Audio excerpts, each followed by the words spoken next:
Yu Hao mengambil napas dalam-dalam, lalu dengan paksa menahan rasa sakit yang ada di hatinya. Nomor berapa undin yang didapat Dai Huabin?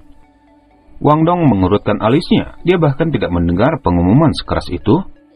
Nomor 1. Jika kita bertarung melawan mereka, itu kan terjadi selama final. Namun aku mendengar bahwa dia adalah leluhur roh dengan 3 cincin roh. 3 cincin roh? Sebuah cahaya dingin melintas di mata Yu Hao. Baik, mari kita selesaikan pertandingan kita. Pada saat ini, Yu Hao tampaknya telah mendapatkan kembali ketenangannya. Gemetar di tubuhnya dan fluktuasi emosi hebat yang dialami sepenuhnya telah lenyap. Dia dan Wang Dong segera memasuki arena dan lawan mereka kali ini adalah kelas 10 dan semuanya laki-laki. Kelas 10, Zhou Zichen, Grandmaster Roh, tipe serangan. Kelas 10, Long Xiangyu, Grandmaster Roh, tipe kecepatan. Kelas 10, Chao Jinxuan, Grandmaster Roh, tipe kontrol. Kelas 1, Huo Yu Hao, tipe kontrol. Kelas 1, Wang Dong, Grandmaster Roh, tipe serangan. Mulai, segera pengawas mengumumkan. Pada saat yang sama, bentrokan hebat juga dimulai di arena 1, tempat Dai Huabin berada. Setelah melepaskan roh bela diri masing-masing, Yu Hao berdiri di depan, sementara Wang Dong berdiri di belakangnya, melipat sayapnya dan membungkus Yu Hao. Sementara lawan mereka membentuk formasi berdiri dalam garis lurus. Zhou Zichen yang berada di depan, cahaya putih bersinar di depannya. Segera sebuah buku muncul di tangannya. Pada saat yang sama, kedua cincin rohnya menyala. Halaman buku kemudian melepaskan 2 sinar cahaya, lalu membentuk 2 binatang roh, beruang dan harimau, lalu meraung ke arah Yu Hao dan Wang Dong. Chao Jinxuan yang berada di tengah, sebuah jam sudah muncul di atas kepalanya. Roh bela dirinya adalah Time Elapsing Clock, jam waktu berlalu. Sementara Long Xiangyu yang berada di belakang, meskipun dia memiliki roh bela diri, namun dia juga memiliki alat roh, yaitu sebuah bumerang. Saat ini, bumerang sudah muncul di tangannya. Pada saat yang sama, kedua cincin rohnya menyala. Kemudian dia mengayunkan bumerangnya ke arah Yu Hao dan Wang Dong. Namun tepat saat tangannya berayun, dia hanya melihat pandangannya kabur. Formasi 3 garis mereka tidak diragukan lagi khusus untuk berperang melawan Yu Hao dan Wang Dong. Bagaimana mungkin Yu Hao hanya diam saja? Dari 5 orang di arena, orang pertama yang telah melepaskan keterampilan cincin roh sebenarnya adalah Yu Hao. Begitu dia melihat lawan berbaris, Yu Hao segera melepaskan berbagai deteksi spiritualnya serta gangguan spiritual. Oleh karena itu, Long Xiangyu dikejutkan keterampilan cincin roh Yu Hao begitu dia membuang bumerangnya. Namun gangguan ini hanya bertahan sepersekian detik. Begitu bumerang melesat di udara, ditambah dengan 2 keterampilan cincin roh, cahaya kemasan muncul di mata Yu Hao yang sebagian besar disembunyikan di dalam sayap Wang Dong. Saat berikutnya, Zhou Zichen dan Long Xiangyu langsung terkejut. Mereka hanya mendengar erangan teredam Chao Jinsu yang bahkan belum memiliki kesempatan melepaskan keterampilan cincin rohnya. Bahkan jam waktu berlalunya langsung menghilang di bawah kejutan spiritual Yu Hao dan dia pingsan jatuh ke tanah. Di bawah keterkejutan Long Xiangyu, bumerangnya hanya menghantam tanah 30 cm jauhnya dari Yu Hao dan Wang Dong. Setelah terkejut sesaat, Zhou Zichen sebagai pemimpin tim, dia langsung tahu bahwa dia tidak bisa menjaga dirinya sendiri. Beruang dan harimau yang dia panggil merong serentak sebelum mereka melesat menuju Yu Hao dan Wang Dong. Sementara bumerang yang mendarat di samping Wang Dong sudah muncul kembali di tangan Long Xiangyu. Kemudian dia sekali lagi melemparkannya, tentunya targetnya adalah Yu Hao. Mereka jelas menyadari pentingnya Yu Hao, oleh karena itu mereka berdua menyerang habis-habisan Yu Hao sebelum melakukan hal lain. Namun Yu Hao sepenuhnya mengabaikan bumerang yang tertuju padanya. Di bawah kemampuan kekuatan Hao Dong, cahaya keunguan emas keluar dari matanya lagi, kali ini menuju Zhou Zichen. Meskipun Zhou Zichen mengetahui hal ini dan sudah mengedarkan kekuatan rohnya, terutama pada otaknya, namun kejutan spiritual Yu Hao yang didukung kekuatan Hao Dong membuat tubuhnya bergoyang dan lepas kendali atas keterampilan cincin rohnya, mengakibatkan kedua binatang itu tiba-tiba berhenti di tengah tugas mereka. Begitu Yu Hao melepaskan kejutan spiritual keduanya, dia langsung berteriak, "Wasit, selamatkan aku!" Bumerang baru saja akan mencapai Yu Hao, namun Wang Dong tidak melindunginya. Dia malah membentangkan sayapnya dan melepaskan kemampuan cincin roh keduanya, cahaya Dewi Kupu-Kupu. Pada saat yang sama, kekuatan Hao Dong yang semula berada di tubuh Yu Hao segera bergegas ke tubuh Wang Dong. Kemudian sosok hitam melintas dan bumerang muncul di tangan pengawas. Pada saat yang sama, Wang Dong melepaskan cahaya Dewi kupu-kupunya. Setelah itu, cahaya kemasan warna orange menghancurkan seluruh arena. Wasit yang baru saja menangkap bumerang tidak punya pilihan selain bergerak lagi. Dia merilis payung besar yang langsung melebar keluar. Baru saat itulah dia bisa memblokir cahaya Dewi kupu-kupu Wang Dong yang merupakan serangan ledakan yang berlangsung selama 3 detik. Dia tahu bahwa Zhao Zichen dan Cao Jinshu yang runtuh bersama dengan Long Xiangyu tidak akan mampu memblokir serangan Wang Dong. Tim Yu Hao telah menang lagi, mereka telah masuk 2 besar. Setelah pertandingan berakhir, Yu Hao dan Wang Dong segera kembali ke kamar mereka. Ada kemungkinan lawan mereka di final nanti adalah tim kelas 5, Dai Huabin. Begitu tiba di asrama, Wang Dong tidak bisa menahan diri untuk tidak bertanya. Yu Hao, apa yang terjadi padamu sebelum pertandingan? Apakah kamu mengenali Dai Huabin itu? Yu Hao menarik napas dalam-dalam setelah mendengar kata-kata Dai Huabin. Tubuhnya bergetar tak terkendali, kemudian menundukkan kepalanya. Setelah itu, dia perlahan berbicara dengan suara serak. Dai Huabin adalah putra Duk Harimau Putih. Kamu harus tahu siapa Duk Harimau Putih itu. Wang Dong mengangguk. Tentu saja aku tahu. Suara Wang Dong berhenti sejenak. Dia menatap Yu Hao tepat di matanya. Lalu, kamu dan Dai Huabin? Ibuku adalah pelayan keluarga mereka, sedangkan aku dilahirkan tanpa ayah. Ibuku bekerja di sana untuk menyediakan kebutuhanku. Yu Hao tidak mengatakan bahwa dia sebenarnya adalah salah satu putra Duk Harimau Putih, karena dia tidak pernah menganggapnya sebagai ayahnya. Lebih jauh, dia membenci pria yang telah menghancurkan kehidupan ibunya. Ketika Yu Hao menceritakan kisah hidupnya kepada Wang Dong tentang bagaimana ibunya dipukuli demi melindunginya, dan bagaimana ibunya akhirnya meninggal karena penyakitnya, Yu Hao menjadi menangis. Bajingan itu, Wang Dong tiba-tiba menampar tempat tidur kayu dan berdiri. Apa yang sedang kamu lakukan? Yu Hao buru-buru meraihnya. Wang Dong berkata dengan marah, aku secara alami akan membantumu membalas dendam. Ayo pergi sekarang.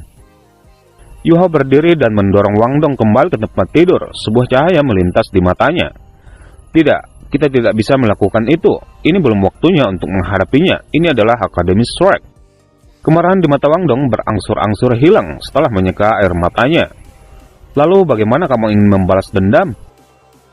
Yu Hao menggelengkan kepalanya. Aku saat ini hanyalah semut yang bisa diinjak-injak oleh Pangeran Macan Putih kapan saja. Yang perlu aku lakukan sekarang adalah menjadi lebih kuat dan lebih kuat. Kemudian cahaya buas melintas di mata Yu Hao. Kedua matanya bahkan telah berubah menjadi merah darah karena kebencian mendalam yang telah diukir di dalam hatinya. Wang Dong berasumsi bahwa dia digerakkan karena emosinya, namun dia tidak pernah berpikir bahwa ada kebencian yang begitu mendalam tersembunyi di dalam hati Yu Hao. Kamar asrama telah menjadi sepi, keduanya berkultivasi sampai tiba saatnya makan siang. Ketika Yu Hao dan Wang Dong di kantin, mereka disambut dengan kejutan besar. Hei kalian berdua, aku dengar kalian berhasil masuk ke final. Bagus. Karena wanita muda ini telah kembali, bagaimana kalian bisa pergi ke final tanpaku? Xiao Xiao dengan gembira bersandar di pintu kantin saat dia menatap Yu Hao dan Wang Dong. Mereka berdua dengan cepat berjalan mendekatinya, dan Yu Hao dengan tergesa-gesa bertanya, Xiao Xiao, apakah kamu sudah pulih? Tentu saja, aku memiliki roh bela diri kembar, jadi jelas sangat berbakat. Ayo, aku akan mentraktir kalian berdua untuk makan siang. Yu Hao tersenyum lalu menggerakkan tangan kanannya ke depan. Sekali lagi Wang Dong segera meletakkan tangannya di atas tangan Yu Hao. Sementara Xiao Xiao berakhir di bagian paling atas. Mereka bertiga saling memandang dan senyum percaya diri muncul di wajah mereka. Kita akan menjadi juara. Namun begitu mereka mengatakan bahwa mereka akan menjadi juara, suara seorang gadis yang sedikit tajam terdengar. Sungguh tak tahu malu, kalian bahkan tidak takut membual. Sang juara pasti akan menjadi kelas 5 kami. Kelompok Yu Hao secara bersamaan berbalik untuk melihat 3 siswa baru berjalan ke arah mereka. Mereka adalah tim Dai Huabin. Dai Huabin memiliki ekspresi tegas di wajahnya, tetapi dia tetap diam. Setelah menyapu pandangannya ke trio Yu Hao, dia berjalan dengan bangga ke kantin. Di sisi lain, gadis berambut hitam mendengus dan menghina, namun gadis lain dalam kelompok mereka tersenyum manis. Wang Dong dan Xiao Xiao hampir meledak, tetapi mereka dihentikan oleh Yu Hao. Perang kata-kata tidak ada artinya, mari kita selesaikan di arena penilaian setelah makan siang. Kemudian Yu Hao berjalan ke kantin dengan dua temannya mengikuti di belakang. Setelah makan siang, kelompok Yu Hao menemukan tempat yang tenang di tepi Danau Dewa Laut untuk mempelajari beberapa taktik pertarungan nanti. Pertandingan ini sangat penting bagi mereka, detail kecil apapun dapat menentukan pemenang akhir pertandingan. Sementara itu, di tempat arena penilaian kelihatan sangat sepi, meskipun ini pertandingan final, tidak ada siswa yang menonton. Akademi Shrek melakukan yang terbaik untuk menjaga privasi yang berkenaan dengan kemampuan siswanya. Dengan demikian, para siswa pasti tidak akan bisa menyaksikan penilaian orang lain. Saat ini hanya ada Yan Shaoje dan Du Weilun di tempat penonton. Weilun, siapa yang kamu sukai dalam pertandingan hari ini? Yan Shaoje bertanya sambil tersenyum. Du Weilun kemudian tertawa. Aku sedikit lebih percaya diri dalam tim Dai Huabin. Yan Shaoje tersenyum dan mengangguk, namun suara keras tiba-tiba terdengar. Karena Direktur Du berpikir bahwa Dai Huabin akan menang, aku akan mengatakan bahwa pihak lain akan menang. Yan Shaoje bahkan tidak berbalik, tetapi jejak senyum sudah muncul di wajahnya. Qian Dodo, mengapa orang sepertimu datang berlari ke sini? Aku baru saja lewat ketika aku mendengarmu dan Yan Shaoje menebak siapa yang akan menang. Aku pribadi suka bertaruh, jadi Yan Shaoje, apakah kamu ingin bertaruh denganku? Yan Shaoje akhirnya berbalik dan tertawa. Baik, apa yang ingin kamu pertaruhkan? Senyum kemudian muncul kembali di wajah Qian Dodo. Jika timku menang, kamu harus membiarkanku memilih siswa baru dari Departemen Roh Bela Diri untuk memasuki Departemen Alat Roh dalam waktu 3 tahun. Kamu tidak dapat menghentikanku dengan trik apapun. Yan Shaoje mengangguk dan berkata, baiklah, aku akan bertaruh. Selain itu, aku masih akan membiarkan memilih siswa bahkan jika kamu kalah. Namun kamu harus memberiku 100 stationary Soul Cannon Cell untuk aku mainkan jika kamu kalah. Ekspresi Qian Dodo segera berubah. Yan tua, kamu terlalu berhati hitam. Apakah kamu tahu berapa biaya untuk membuat 100 peluru, 100 koin emas? Bagaimana kalau 50? Seolah dia takut Qian Dodo akan menyesal keputusannya, Yan Shaoje segera berkata, baik, setuju. Sementara itu, kedua tim sudah tiba di stadion. Satu sisi membuat persiapan, sementara yang lain mengamati lawan. Beberapa saat kemudian, wasit memasuki arena penilaian. Kemudian melambaikan tangannya ke arah kedua tim, memberi isyarat agar mereka memasuki arena. Tim Yu Hao dengan bangga memasuki arena. Seperti biasa, Yu Hao berdiri di tengah, sementara Wang Dong dan Xiao Xiao berdiri di kedua sisinya. Di sisi lain arena, Dai Huabin juga berdiri di tengah saat dia berjalan ke arena, sementara dua gadis berdiri di sampingnya. Final akan dimulai. Dengan demikian, akan ada perubahan dalam aturan. Siswa dengan roh bela diri tipe terbang tidak lagi diizinkan untuk terbang lebih dari 10 meter ke udara. Demi memungkinkan kalian untuk menampilkan seluruh kekuatan, kalian bisa habis-habisan dengan serangan. Jangan menahan apapun selama pertandingan. Baiklah, silakan perkenalkan diri kalian. Huo Yu Hao, Wang Dong, Xiao Xiao. Di sisi lain, tim Dai Huabin yang terdiri dari 3 orang memancarkan rasa permusuhan yang jelas. Dai Huabin, Zulu, Cui Yaji. Setelah kedua tim bergerak mundur ke sisi arena, wasit mengangkat tangan kanannya lagi dan menurunkannya dengan cepat. Mulai. Segera kedua belah pihak bergerak identik. Karena dipisahkan oleh jarak yang terlalu jauh, Yu Hao bahkan tidak dapat mengintai lawan dengan deteksi spiritualnya. Wang Dong berteriak ketika dia berlari, dia langsung terbang ke udara tepat di atas Yu Hao.